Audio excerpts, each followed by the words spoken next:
You've heard the stories of civilization, exploration and progress. You've seen the maps, the flags, the crowns and the treaties.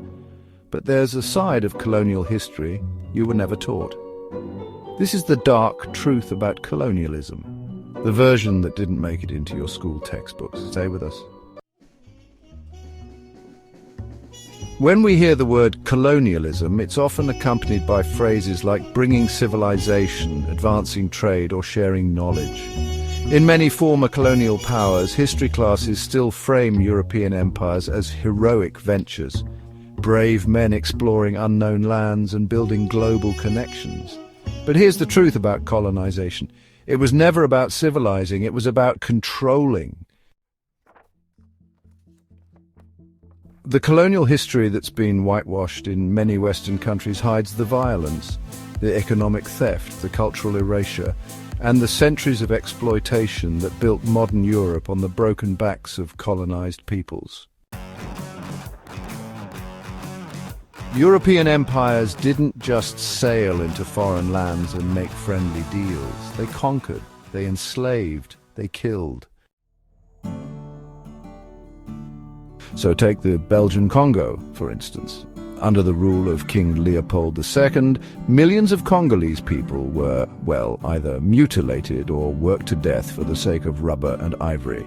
The regime there was so brutal that even other European countries were, quite frankly, shocked. And that's really saying something. In India, during the time of British rule, the policies enacted during famines led to the deaths of over 10 million people in the 19th century alone. Winston Churchill himself, dismissed the Bengal famine of 1943, blaming it on the Indians for breeding like rabbits. Colonialism, it wasn't just a mistake, it was a system that was specifically designed to extract resources, enslave labor, and of course crush any form of resistance. Let's talk money for a moment, shall we? Because, you see, colonization wasn't just about power. It was really about wealth. European empires, they stole unimaginable riches from what we now call the global south. Take Britain, for example. It extracted an estimated $45 trillion from India between 1765 and 1938. And no, that's not a typo. 45 trillion. Now let's delve into the exploitation of resources, Africa's resources. Gold, diamonds, oil were stripped from the continent while the people there were either enslaved or exploited. Meanwhile, the riches of Latin America were shipped across the Atlantic as indigenous civilizations were sadly wiped out. This wealth, it funded the industrial revolutions, the aristocracies, and the infrastructure of Europe. And yet the colonized world was left in poverty, with broken economies, divided borders, and, well, no reparations to speak of. Colonialism didn't just destroy economies. It destroyed identities. Languages were banned, religions were mocked, entire generations were taught to hate themselves and worship the colonizers. In North America and Australia, indigenous children were taken from their families and placed in boarding schools designed to kill the Indian, save the man. In Africa and Asia, missionaries labeled indigenous practices as barbaric and forced conversion to Christianity, while colonial education systems erased local history and elevated European superiority. This cultural erasure wasn't accidental, it was strategic. Because to dominate a people completely, you don't just take their land, you take their sense of self.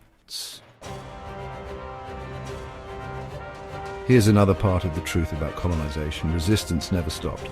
From Haiti to India, Algeria to Kenya, Vietnam to South Africa, colonized people fought back with spears, rifles, ideas, and voices. The Haitian Revolution in 1804 led to the first free black republic and terrified every slave-owning empire. In Kenya, the Mau Mau uprising challenged British rule in the 1950s.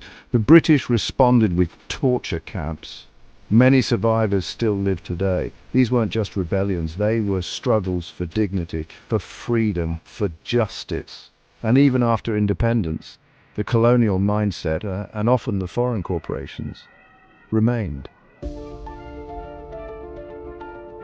Colonialism may have officially ended in the mid-20th century, but its legacy is everywhere. And in some cases, it never really ended.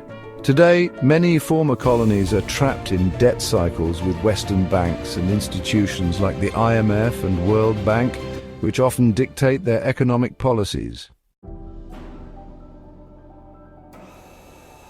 Multinational corporations extract resources from African, Asian and Latin American countries, often without fair pay or environmental protection.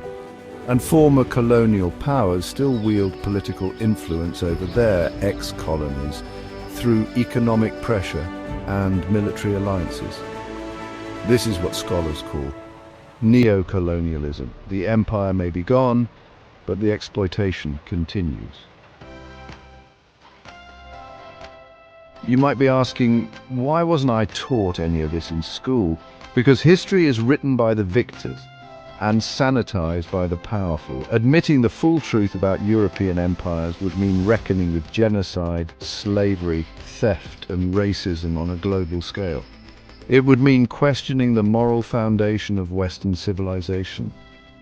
But we need to, because understanding the truth about colonization is essential to understanding the modern world, from global inequality to racism, migration and international politics. So what now? First, we educate ourselves and others, share real colonial history, not the whitewashed versions, support efforts to decolonize education, museums and policy. Second, demand accountability. That means repatriation of stolen artifacts, honest historical curriculum and yes, conversations about reparations. And third, listen to voices from the global south. They've lived this history, they're still living its effects. Colonialism shaped the world, but not the way they told you. The truth isn't just in the past, it's in the present, and the future depends on whether we finally tell it, whole and honest.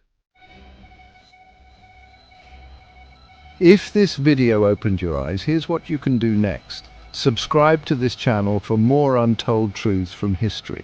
Like this video, it helps more people find it. Comment below, what shocked you most about colonial history? Share this with a friend who only got the textbook version. Educate yourself further.